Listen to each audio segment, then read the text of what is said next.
Lux presents Hollywood.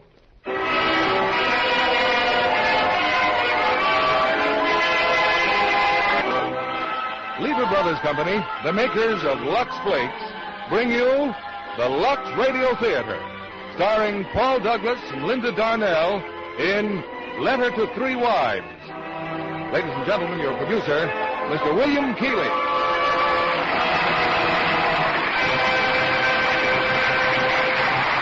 Greetings from Hollywood, ladies and gentlemen.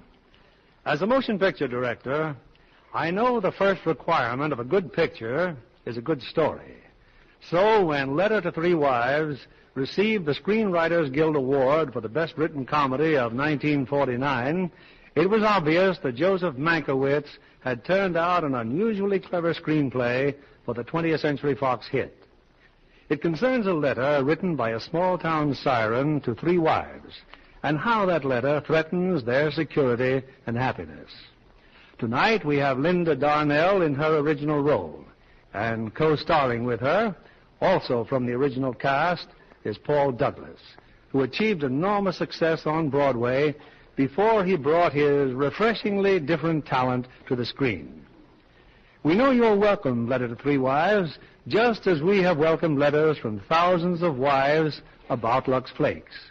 We're very grateful for these letters because they tell us exactly why you like our product. And with Lux Flakes, that isn't hard, is it? The curtain rises on Sol Siegel's production, Letter to Three Wives, starring Paul Douglas as Porter and Linda Darnell as Lora Mae.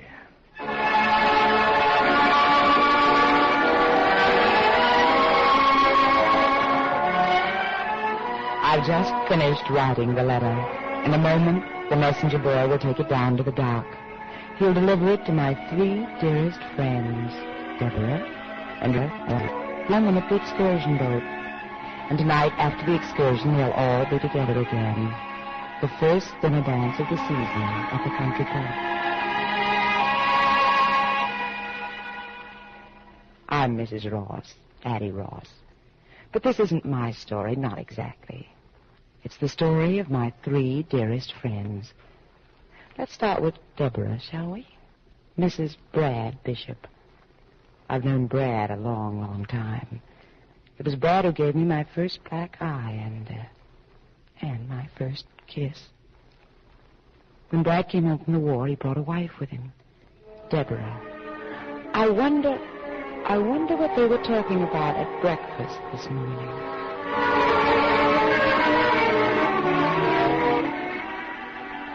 Brad, is that your bag out in the hall? You going somewhere? Just to the office. But why the suitcase? Because I know these Saturday conferences, they go on and on and on. Well, you didn't tell me you planned to be away overnight. Well, I'm not planning anything of the kind. The bag is just in case. What are you going to wear to the dance? I bought the dress in Vogue you liked so much. Brad, I don't want to go to the country club, not without you. What are you so afraid of? Oh, it's the thought of going without you. Brad, Addie Ross... Well, what about Addie Ross? She used to be sort of your ideal, wasn't she? What's my not being there got to do with Addie Ross? I never knew you read Vogue, Brad. I never thought men bothered much about it. But I told you I picked the magazine up on the train. In it, I happened to see a dress that I thought would look very smart on you. What's wrong with that? Well, I'd better be on my way. I have to pick up Rita. You'll phone about tonight, won't you? Yes, of course. Brad, it just happens that dress you picked out of Vogue is exactly the dress that Addie wore on...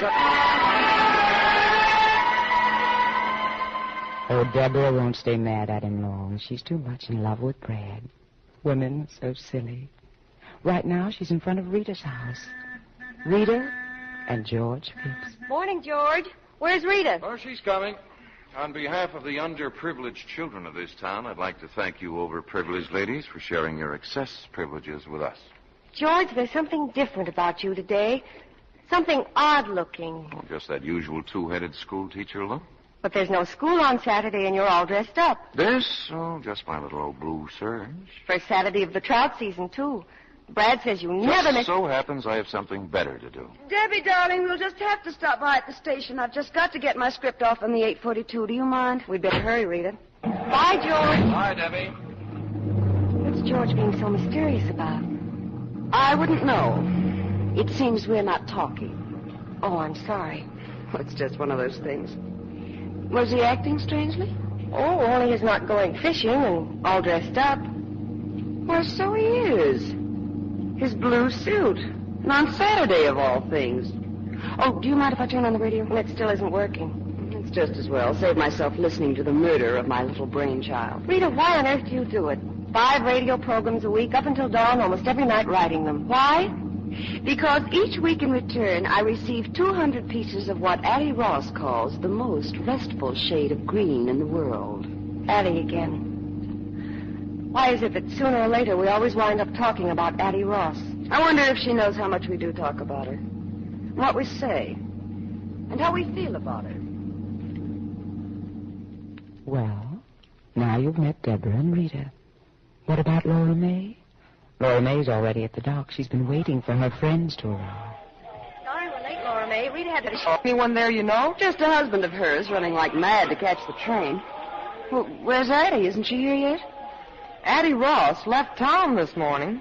Left town? What are you talking about? She's left for good.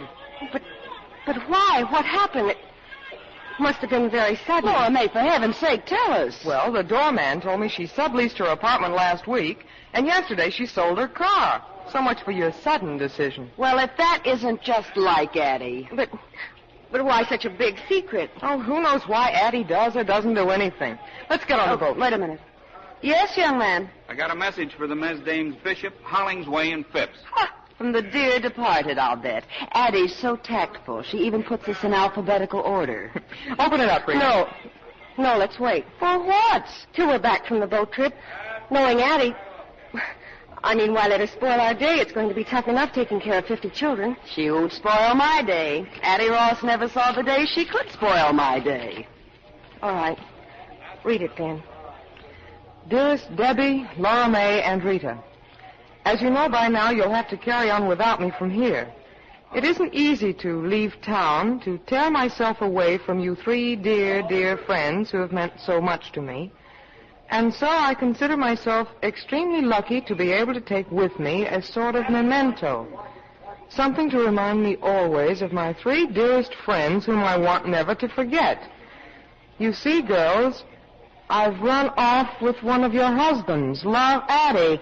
Well, if that's her idea of a joke... She thinks she's kidding. If I ever catch up with that character, I'll tell her... Ladies, may I suggest?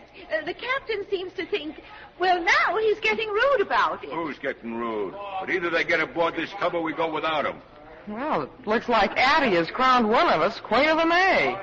Come on, girls, let's take a boat ride.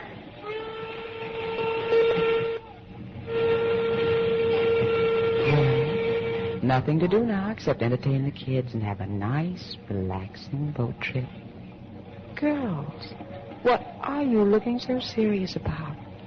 But it couldn't be your husband, Deborah, or yours, Lora Mae, and certainly not yours, Rita. Oh, but it must be one of them, mustn't it? And you won't know, poor things, not for hours and hours. What are you doing, Deborah? Reading the kids a story? Oh, but I know what you're thinking about. You're thinking about the time you married Brad, and how he brought you to our town, and how you met us all that night at the country club there. Looks like we're the only ones left at the table. Yes. Yes, it does. Well, suits me. Have some more wine, Deborah? I shouldn't, but I'm going to. Who says you shouldn't, Brad? No, I say I shouldn't. Now, let's see. You're Porter Hollingsway. I do that, too, when I'm drunk. Try to remember names. And Lora Mae, she's your wife. Have to excuse me, Porter. I'm trying to get everyone straight. Brad's friends. I'm behaving like a fool. Don't you feel good? My dress, just look at it. It's all I had. I didn't know we were coming here tonight. My first night in town. Oh, I could die. I feel that way, too, when I'm drunk. You want to dance? I wanted Brad to be proud of me. Me, I'm not much at dancing. Makes me nervous. Why didn't I stay home? Can't do a thing well, leave it alone, I always say, especially the rumba. Gotta have Spanish blood or something, like Lora Mae. My wife comes from an old Spanish family named Finney. In many South American countries, there are many very distinguished families with Irish names. Lora Mae looks good dancing with... She looks good, not her. He's got class. Was she dancing with a tramp, she'd look like a tramp. Got no class of her own. I like class. You like class? Oh, very much. You hit the jackpot, Brad Bishop. Class plus money. Count them on the fingers of one hand in this town. Throw away some fingers even. Let's see now. There's Brad and who else? Yeah, there's Addie. Addie? Addie who? Addie Ross. Funny, people always figured that someday Brad and Addie would sort of... Brad and Addie what? Give up. Samba can be danced properly only on the side of a hill, on ice. Alibi. George is afraid of getting wrinkles in his new suit. Sit down. My first new party dress in years, Porter, thanks to my dear wife and her millions of loyal listeners. Shall we drink to them all, one by one? Deborah, how about some coffee, dear? Black coffee. Thank you, Rita. Thank you very much. I think your new tuxedo has class, George. Class. We thank you. Funny thing for a wife to give her husband a tuxedo. An even funnier thing for a husband to give his wife. You're so funny, George. I still don't think a woman ought to buy clothes for a man. It's contrary to nature. Tell us about nature, Porter. Well, it's a man's world. See something you want, go get it. That's nature. That's why we were made strong, women weak. Strong conquer, provide for the weak. That's what a man's for. Teach our kids more of that, be more men. But those standards don't apply to me, Porter. In this man's world, I'm not a man. I'm a school teacher. I knew we'd get around to that. All right, school teachers ought to be paid more. What happens if they're not? How does a school teacher provide people? How does he pay the rent? For the plays and the poems of Shakespeare? Has Porter been shooting off his big mouth again, George? You just shut up, Lora Mae. It's time to dance again. You never know what he'll come up with when he starts knocking on that brandy bottle. You shut up. You just shut up. I told you this would be fun, Deborah. We're old pals, but just happy family. Champagne, Mr. Bishop. Shall I serve it, sir? Well, this is an occasion. With the compliments of Mrs. Addie Ross, sir. Addie Ross. Porter, you were saying something before about Brad and her. Where is Mrs. Ross, waiter? I don't believe she has arrived yet, sir. That's Addie for you. Always the right thing at the right time. And who is Mr. Ross? Mr. Ross took a powder about 5 years ago. No such thing. She gave him the heave-ho. He went out for a paper one night and never came back. Porter was saying that Addie Ross has class. And he knows class, like I know navigation. Actually, what Addie has is taste. I can buy taste. Addie's got class. Taste and discrimination. Women usually get them out of magazines, but they're part of Addie's natural equipment. Also, fog lights, white side walls, and a heater. Isn't it fun, Deborah, when the boys all agree on Addie Ross and George Washington, nobody else? They're playing a waltz, Deborah. Come on, let's show them a flash of old Vienna. Brad, please, if you don't mind. Before the floor gets crowded? You're sure you want me to dance? Of course I'm sure. You know, something tells me this is going to be quite a waltz. I arrived at the dance just as Deborah tripped over the seam of her dress and went sprawling. Or maybe it was that last glass of wine that tripped her. Anyway, it made quite a scene. Ruined my entrance completely. Deborah, darling, what on earth's the matter with Let you? him alone, Brad. Come on, honey. You just come with me.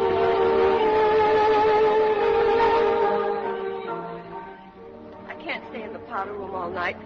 Please take me home, Rita. Take me Now, home. look, you've got the idea that everybody's just waiting for you to come out. Maybe not, but Brad is. Because he's worried about you. He's ashamed of me. And I wanted so much to be do right, like Addie Ross. The right thing at the right time. But all I did was humiliate him. What happened tonight could have happened to anyone. Now, just take my word for it and come on. There's Brad, out there on the terrace with someone. I told you he was worried. Oh, I see that Addie finally got here, too.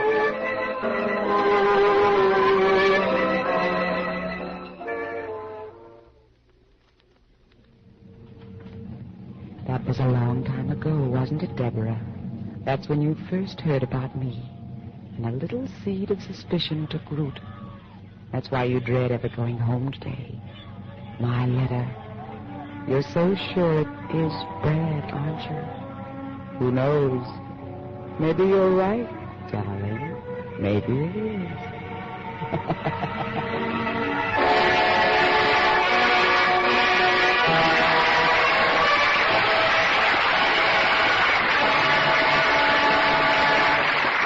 In a moment, our stars will return with Act Two of Letter to Three Wives. Here's our producer, Mr. Keeley.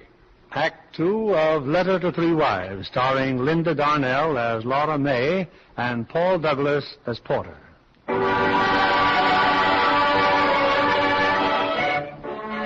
There's an excursion boat on the Hudson River. Aboard are three young, attractive wives who a couple of hours ago received a carefully timed letter from their dear friend, Addie Ross. Addie has told them that she's run away with one of their husbands, and no one knows better than each of the wives how easily he might be her own.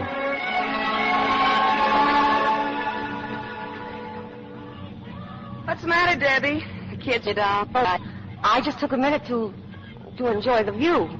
Well, I think I've got the answer. Lora Mae. She's kept herself as busy as a bird dog ever since we got on this boat. If you're busy, you don't have time to think, do you? Depends what you think about. For instance, why your husband should suddenly decide to go to New York on a Saturday morning. Because Brad said... Brad? I'm talking about her husband. I saw Porter at the station when I mailed my script. He nearly knocked me down. Why should you think I meant Brad? Maybe because it might keep you from wondering why your husband dressed up on a Saturday with no school? You're being a little too touchy about a perfectly innocent remark, it seems to me. Oh, let's stop this sudden bickering. We're beginning to behave like some movie about a women's prison. Not a bad comparison at that. I'll leave it to Addie, breaking the news to us like this, knowing we couldn't do a thing about it all day long. Well, dear, enjoy the view. Addie's gone off with Porter, that's all. Maybe Brad, but I don't think so. It's Porter. Only why didn't George go fishing today? And his blue suit. Why his blue suit?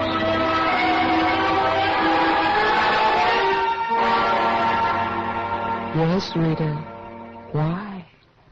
Oh, but I don't have to tell you. You know you're to blame, don't you?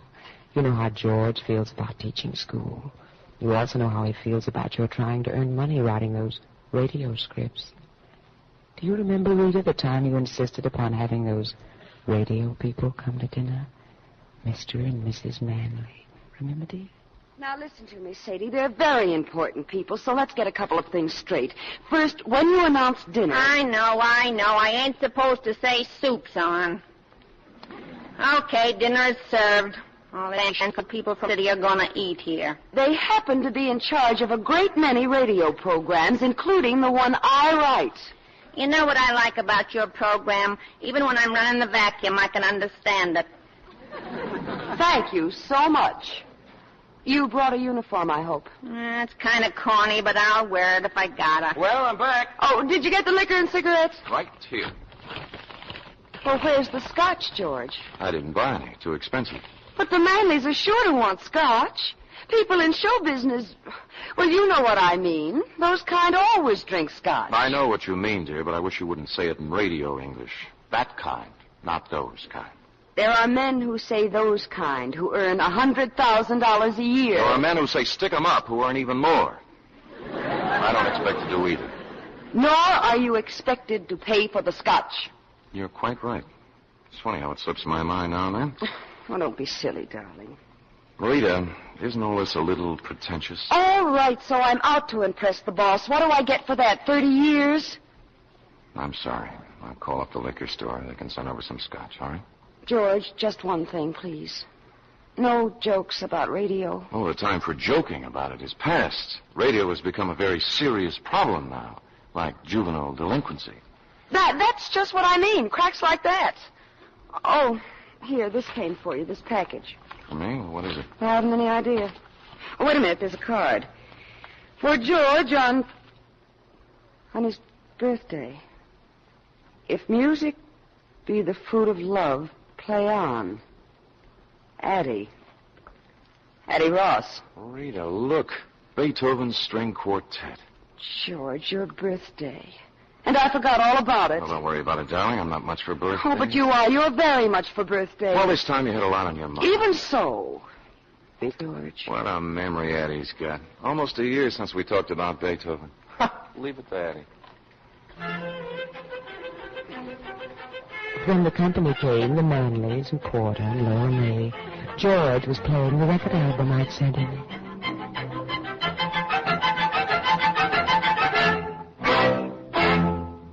That's what I mean, Mrs. Manley. Sometimes I just don't think we appreciate the miracle of the phonograph. What kind of set is that? That radio phonograph? Well, this, Mrs. Manley, is just something one of my students put together for me. Well, if I were you, I'd stick to the established trademarks. Puritone, say, or a Sonabel. Puritone. Yes, or a Sonabel. Well, I thought it sounded all right, Mr. Manley. Didn't you, Porter? My set plays 24 records, different sizes. Mix them up any way you like. Radio gets china clear as a bell. Also television. Except there's no television to get. We're too far away. Only television set in town. Like playing tennis without a ball. What do you want me to do about it? Build your personal television station? You don't need a station. Just yell a little louder. Mrs. Manley, are you sure I can't get you a drink before dinner? A cocktail, perhaps, or a scotch? Never touch alcohol in any form. Mr. Manley? He doesn't either. No. Well, coming from show business, you might say, I always imagined those kind took a nip now and then. How about you, Porter? Yeah. You know, Mrs. Manley, Mr. Hollingsway here has a chain of 7 department stores all over the state. I know all about it. Oh, yours is too big a light to be hid under a bushel, Mr. Hollingsway. George, would you give me a small bromo seltzer, please? You're a potential giant, sir. Not too small, George. I'm doing all right. I said a potential giant. Potential, yes. Something tells me I'm going to have a giant around the house. Got this whole state sewed up tight. But there are 47 other states, Port. Jack. With radio, I can put you into millions of those homes for 1/2 hour every week. He doesn't spend that much time in his own home. Soup's on. Yes, thank you, Sadie. Well, if we're all ready, I think Sadie we could... Dugan. Hiya, Lora Mae. Hey, what's with that outfit you've got on? And get a load of that cap. What are you supposed to be, Baby Snooks? I can't wait to tell Ma. There's a couple of things about you I can tell your Ma, too. Well, this quaint situation belongs in a true-to-life drama. Are you two related? We just had the same governess. You kill me. Well, it's just a small town, Mrs. Manley. Everybody gets to know everybody. If you don't mind crossing the tracks. Sadie's quite a radio fan, Mrs. Manley. Really? Keep it going night and day. And what are your favorite programs? Anything, so long as it keeps my mind off my feet. How are you going to put me in her house a half hour every week? But, Porter, Sadie's not a housewife. Still, they have a great influence over housewives. Your maid may not realize it, but whether or not she thinks she's listening, she's being penetrated. Well, it's a good thing she didn't hear you say that. And after penetration comes saturation. And when she's saturated, she'll find herself saying, Madam, I suggest that you buy our new washing machine at Hollingsway's. Not Sadie. And I've seen her when she was saturated to the eyes. You don't know what they're talking about. Just shut up and eat. Okay, giant.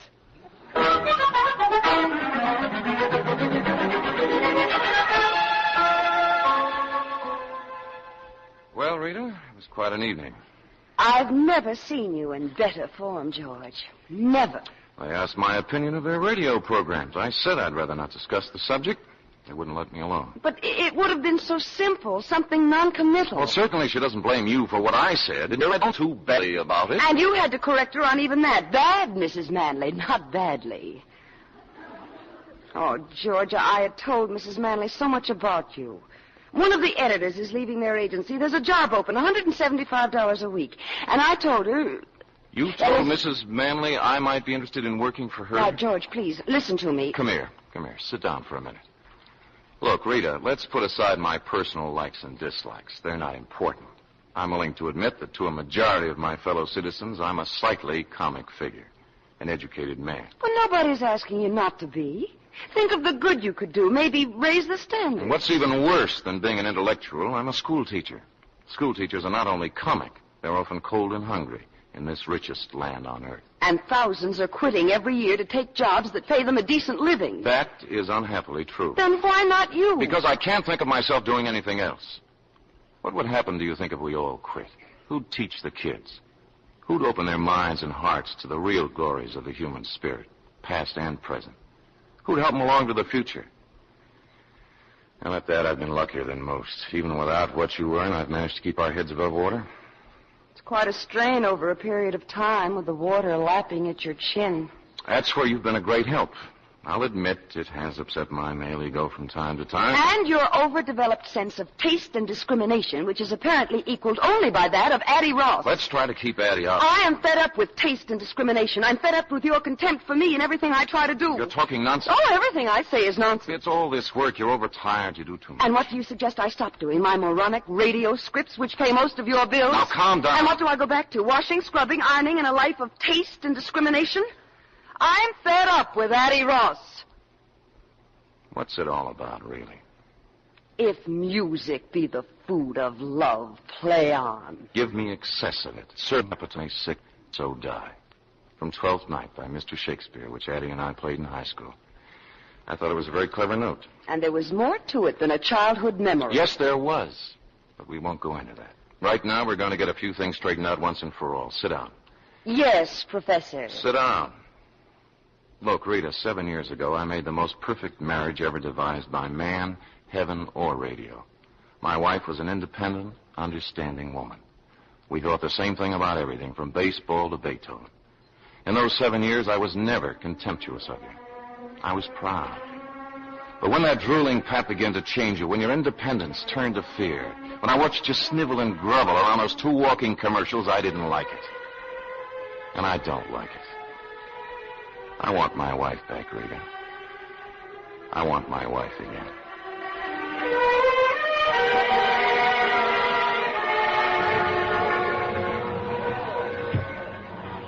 George and Addie.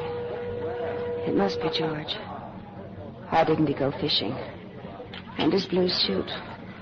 Why the blue Hey, suit? Rita! Rita, Debbie wants you. The kids want to play some games. Hmm? Oh. Incidentally, Lora Mae, did you know Porter was at the station this morning? Look, honey, why don't I just tell you what you want to know? I don't know whether Porter ran off with Addie or not. But get this. I don't care. Just as good as we are. No matter what you say. Worried? Why? I've got everything I want. But everything. Everything, Lora Mae? Oh, you've come a long way, all right. You didn't live on the other side of the tracks. You lived on the tracks. Remember when you used to work in Porter's store? Remember your first date with him? You had it all worked out pretty carefully, didn't you, Lora Mae? Well, Ma, how do I look? Oh, hiya, Sadie. Hey, Lora Mae. Had a date with the boss, huh? Well, if I was you, I'd show more of what I got. Wear maybe something with beads. What I got don't need beads. What's your new job going to be? Something secret like a spy? Something you can't talk about in the office? All right, so I'm going to disgrace the fair name of Finney. Wait till it snows, Ma, and throw me out in the street. To think that a daughter How of many mine... payments are you behind on that ice box? Not for all the ice boxes in the world. They can come and take it away, though heaven knows it's one of the few joys I have in life. Ah, come on, Ruby, lay off her and deal the cards. Wait till the train goes by and hang on to your teeth. It's an express.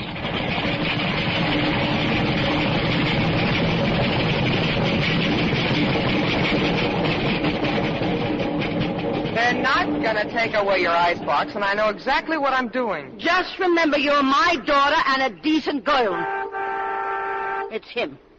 I guess so. You got everything? Where's your purse? Right there. Oh, he's out in front. Got a car block long. Well, what are you waiting for? Relax. He just blew his horn again. It ain't Gabriel, so relax. Lora Mae, what are you waiting for? That's what I was waiting for. The doorbell. Anybody wants me can come in and get me. This ain't a drive-in. Well, I never.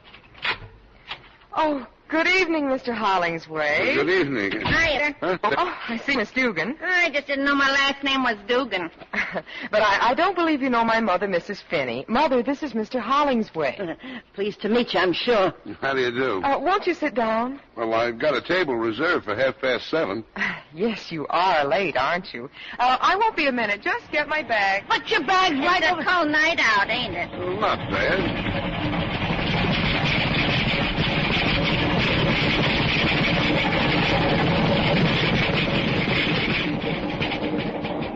The icebox, one of mine, right? Uh-huh. Giant size with a super freeze box, right? Uh-huh. How long you had it? How long they've been on the market? Oh, a couple of years. That was one of the first. Uh-huh. Oh. I wonder what's keeping her. Girls always got things to do. They tell me. Why, there it is, my purse. Oh, how silly of me. Ready? We're late. Good night, Mother, dear. Don't wait up. Good night, Sadie, darling. Good night, Sadie, darling. Good night, Mother dear, and don't wait up. If a daughter of mine ever really talked like that, I'd cut her tongue out. Beer? If you ain't got any champagne.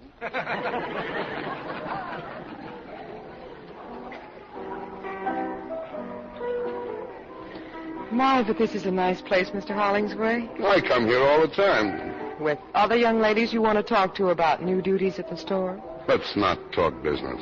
But I thought that's what this was for, Mr. Hollingsway. We'll get around to it. What do you do with yourself after working hours, say, night? Well, I have my family and my friends, of course. Boyfriends? Isn't that getting a little personal? A girl like you, I'll bet there's plenty. Who's out in front? I don't happen to be one of those girls that talks about her private life, Mr. Hollingsway, and what I do in my... Don't get up. Oh, hello, George. You here alone? Well, Rita. Jeff.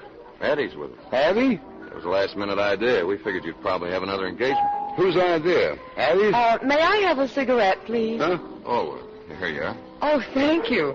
Thank you, Mr. Phipps, George Phipps. This is Miss Finney. How do you do? Hello, Miss Finney. Been here alone? No, we just got here. Hey, stop by the table on your way out. I'd love to. Oh, you have such nice friends. He's a school teacher, hasn't got a dime.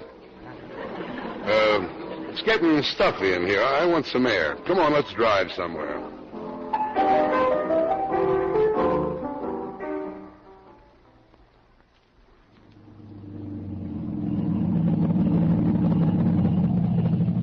You're smoking. I thought you were out of cigarettes. Didn't you ask George for one back there? Did I? You're smart. Thanks. Plenty smart.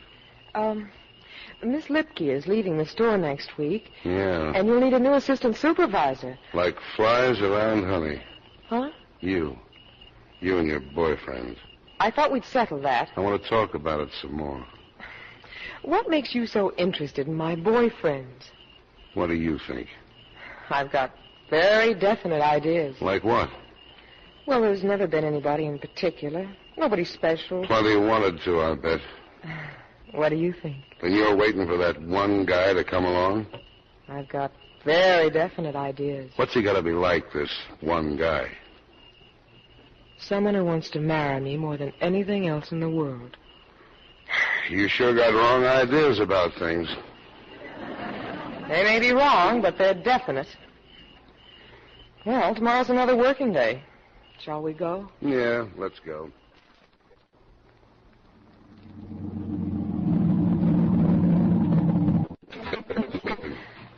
Look, I hope you don't mind my bringing it up again, but you do remember about Miss Lipke leaving, and what about tomorrow night? If you'd like. I'd like. 7:30.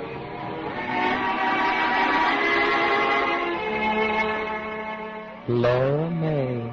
You're quite a girl, Lora Mae. You were right, Ma. I didn't have to worry about you. But now what, Lora Mae? What was it you told Rita you just don't care? I wonder.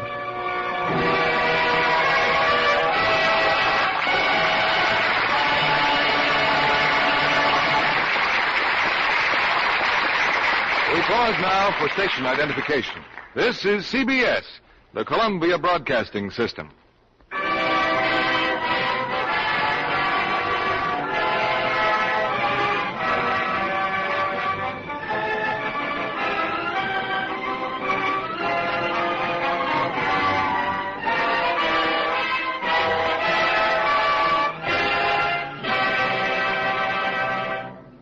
play, Letter to Three Wives, will continue in a moment. Here's Mr. Keeley, our producer. The curtain rises on Act 3 of Letter to Three Wives, with Paul Douglas as Porter and Linda Darnell as Lora Mae.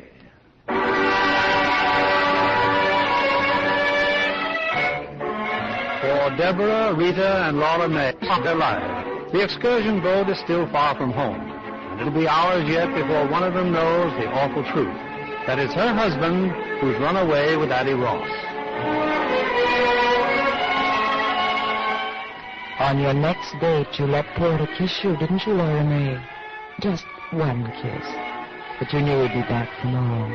He was. And on this date, he just happened to stop by his house.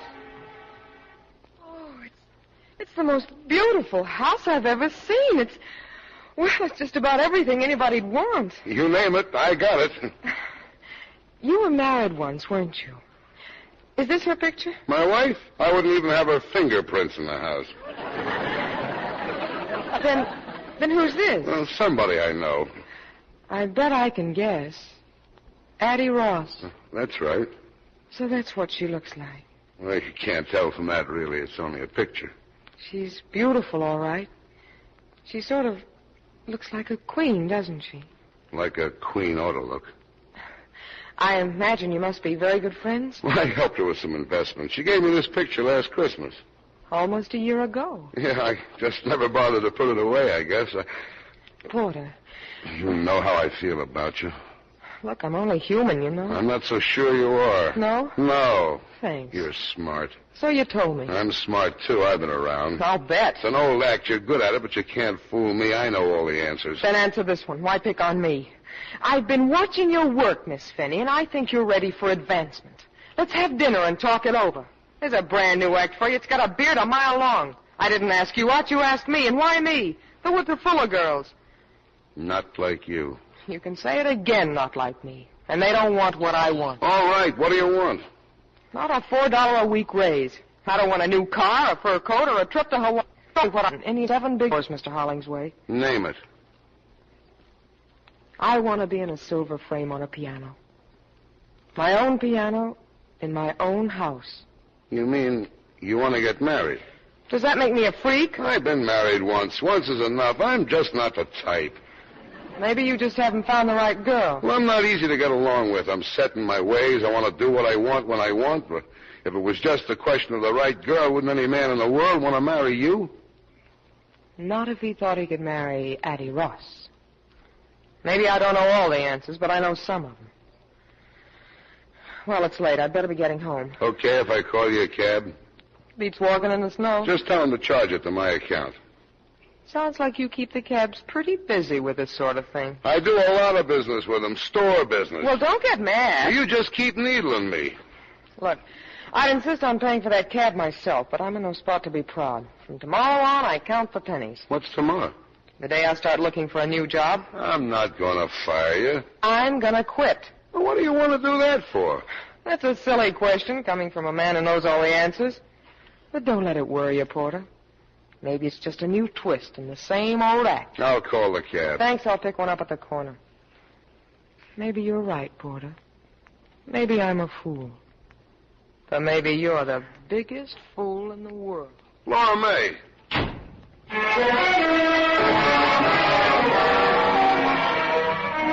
Before you knew it, it was New Year's Eve. Your first New Year's Eve at home in a long, long time. Ma was going to a bingo party, and your sister Babe, naturally, had a date. Where's Sadie tonight, Ma? Isn't she picking you up? Sadie can't go to the bingo party. She's got a job serving up champagne for Mrs. Addie Ross and friends. Guess he'll be there, huh? Porter Hollingsway. Isn't it time you got dressed, Ma? Okay. It's me. Oh, hiya, Nick. Come on in. Is Babe ready yet? Unless she's beat her brains out with a powder puff. Sit down. Hey, Babe. Hey, how come you ain't dressed up? Oh, but I am. I'm going to a fancy dress ball. Yes, what? A queen. The Queen? A queen in a silver frame. I don't get it. I'll go see what's keeping Babe. I'll see who it is, will you, Nick? Yeah? Who are you? Oh, I'm just... Where's Miss Finney? She'll be out in a minute, Mr. Hollingsway. We met somewhere? I work in your shipping room. You waiting for Miss Finney? Yes, sir. What's your name? Nick Butler. We're just good friends, kind of, me and Miss Finney. Yeah. But I worked in your shipping room 3 years, Mr. Hollingsway. Oh, here they come, babe. Spoon face, Oh, Mr. Hollingsway. This is my sister, Babe. My real name is Georgiana. Oh, what do you say, babe? Happy New Year, Mr. Hollingsway.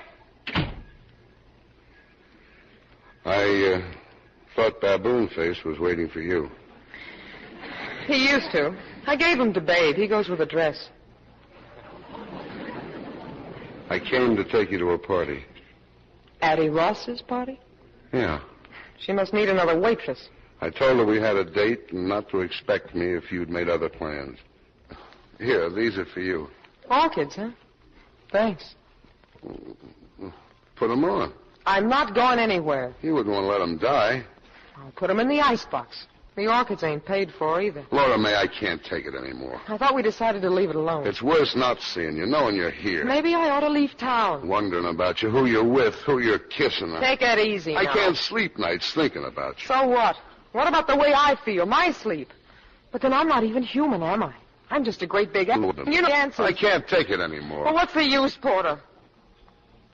Tell Addie Ross it's the cook's night out, and I had to stay home with the icebox. Okay, Lora Mae. You win. I'll marry you. How about it? Thanks for nothing. Now, what kind of an answer is that? I don't know. I just felt like it, that's all. We'll do all right, kid. We're starting out where it takes most marriages years to get. Out in the open, no jokers. You'll see you've made a good deal, Lora Mae. Lora Mae, if you want me, honey, I'll be over to the Callahan. Happy New Year, Ma. We're gonna be married. Bingo.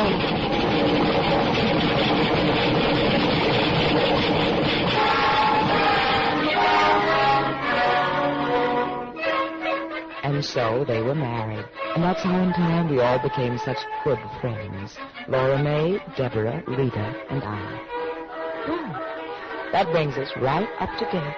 The excursion boat has returned now, and the 3 wives have rushed home. There's a little discovery to be made. Which of their husbands have I run away with? One thing I can tell you, it's not George Phipps. Darling. Oh, darling, George. Well, hello. Oh, Georgia, I've got to know something. I'll just die if I don't know. Tell me this minute, George, and tell me the truth. About what? Why didn't you go fishing today? Mrs. Manley phoned. She wants you to call her. Some revisions she wants you to And you never dress up when there's no school. Why your blue suit? Well, now, there's a little story connected with... Well, aren't you going to phone her? Revisions, huh? Yeah.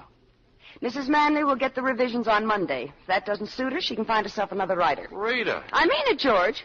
Peace, it's wonderful. Answer my question, the blue suit. Well, it's just that the high school dramatic club decided to do 12th night, and they asked me to direct it. First rehearsal day, and a boost would be more appropriate, my fishing boots.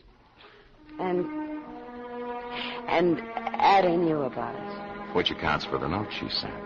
If music be the food of love, play on. And on. And on. Oh, George. Oh,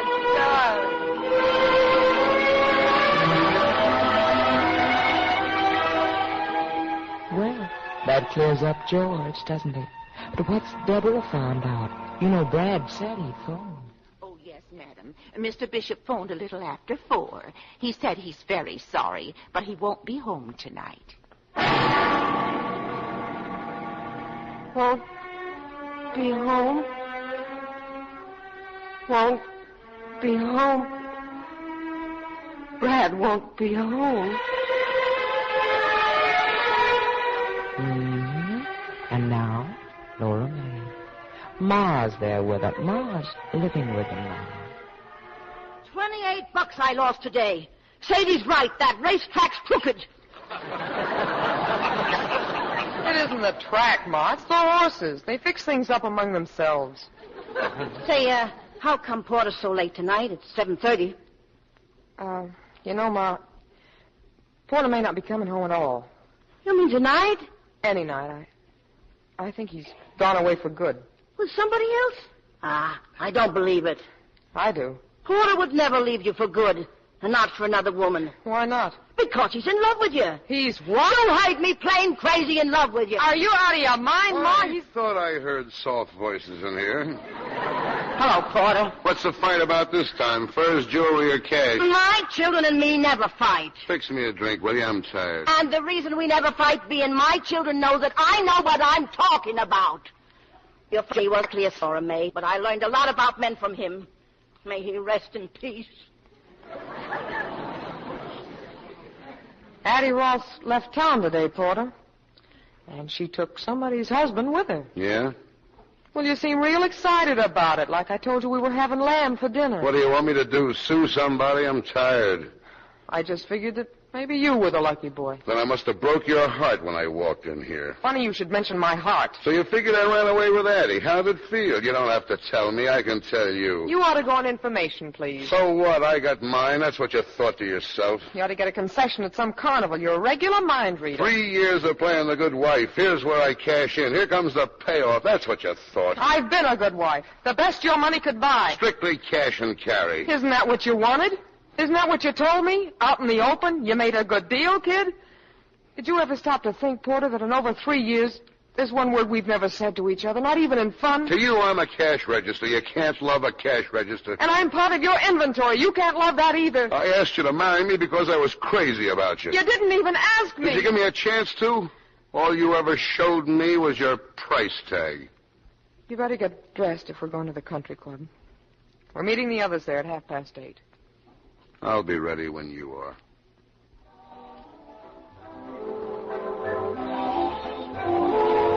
You know, Porter, this is a lot like my very first dance here. You and I, alone at the table. Yeah, but where's Brad? You don't know? No what? Let's just say he's been detained, Porter. He didn't come home. You sure you don't want to drink? I'm sure. See that guy dancing with Lora Mae? A bookie. All the barber shops and saloons in town dancing with my wife. But he came over, he asked very politely. She'd dance with anybody. Well, she waited to see me. Reject of a pansy. Then you have no right to complain. Oh, I got no complaints. I'm Happy Joe from Kokomo. Greatest little wife in the world. Fine home, fine friends. Everybody loves Oh, why me. don't you stop acting like a spoiled baby? What are you sore about? You're so stupid. Oh, wait a minute, Debbie. Have you any idea how much Lora Mae's in love with you? No. How much? So much she's afraid to tell you. Afraid you'd laugh at her. Me? Laugh? She couldn't say it with a straight face, Lora Mae, in love with me. But it's all she can do to wait it out. Wait it out? Yeah, like an annuity till it matures, like a slot machine till it pays off. That's what she's waiting for. The chance to call it off, to collect. The end of the line. Fares, please. Oh, tell me about love and Lora Mae. Well, such a fine, relaxed atmosphere. Better take a look under the table, George, see if there's a body hidden. Rita, what was it you called Addie down at the pier? A dear departed? Well, maybe that's who's under the table. Only it's Brad. I don't understand this conversation at all. How drunk am I? Thank you very much for the dance, Mrs. Hollingsway. Let's do it again sometime. And thank you, Mr. Hollingsway. Yeah. Well, he seems pleasant enough. Who is he, Lora Mae? A business associate of my mother's. He's a bookie. Her mother bets with him. Will everyone excuse me, please? I think I'd like to leave. I'll drive you, Dad. I'd rather go by myself if you don't mind. What's going on here? Shut up. Will somebody tell me what this is all about? Later, I'll tell you later. Don't you really know, Porter? No. Come on, Debbie, let's take No, I want to tell Porter what he doesn't know. I want to say it out loud. Deb, don't be silly. I've tried hard to make believe. The way you do, Porter. But I'm not as much of a man as you are. My husband has run away with Addie Ross. Good night, all. Sit down, Debbie. Porter, please. Sit down for a minute. Let her go, Porter. You keep out of it. Everybody else, too. Brad didn't run away with Addie Ross. I did. But how? You're here. A man can change his mind, can't he? Porter, you're quite a guy. Yeah. Porter. Now let her alone. Let her go if she wants to. She'd have known in the morning anyway that Brad wasn't the one. She'd have had a tough night. She's just a kid. Will I, dance with me, George? Just a minute, Rita. Okay, Lora Mae, you've got it. They all heard me say I ran away with another woman. You can take me for everything you'll ever want. Like always, Porter, when you start knocking on that brandy bottle, you'll come up with anything. I guess I've stopped listening because if you said anything, I just didn't hear it. Well, why don't everybody dance? You heard her, George. Lora Mae. Oh, you big gorilla. But why are you crying? Let's dance? Uh-huh. Hi. Good night, everybody.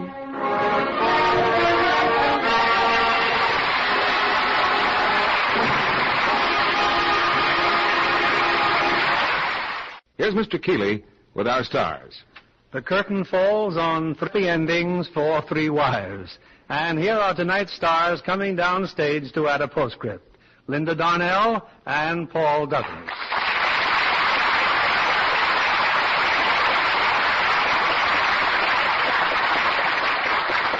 I want to congratulate you and the studio has been nominated for an Academy Award. Well, everyone at 20th Century Fox was very proud, Bill, when Letter to 3 Wives and Darrell F. Zanuck's 12 O'Clock High were both among the 5 pictures nominated. And if there are any awards around for an outstanding comedy team, you and Paul should have them for tonight's performance. Well, thank you, Bill, but I'll take my Lux Flakes if it's all right with you. Yes, sir, those flakes got class, and that's what I like, class.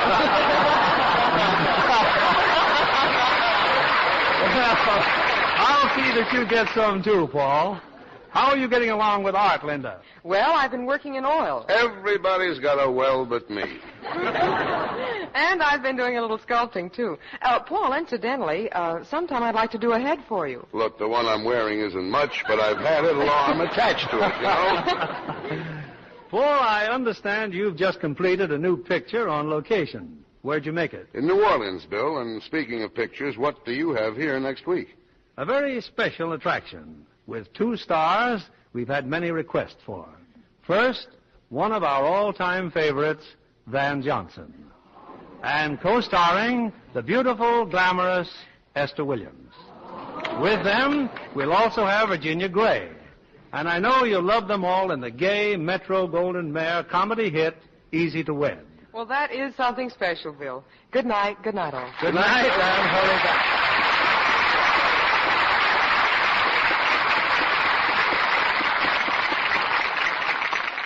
Here's a beauty tip from a famous screen star, Myrna Loy. She says, for all over Lux loveliness, the new bath-size Lux toilet soap is wonderful. You'll agree with Myrna Loy when you try this generous, satin-smooth bath-size cake. You'll enjoy the rich, creamy lather. You'll love the delicate flower-like fragrance a Lux Soap Beauty Bath leaves on the skin. That Lux Soap perfume is an exclusive blend of rose, jasmine, lilac, to name just a few. A Lux Soap Beauty Bath leaves skin so fresh, leaves it softer, smoother, too. Next time you shop, get this big, longer-lasting bath-size cake. Remember, 9 out of 10 screen stars use Lux toilet soap.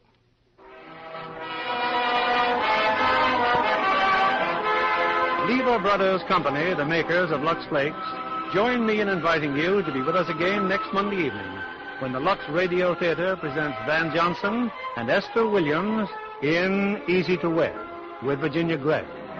This is William Keeley saying good night to you from Hollywood.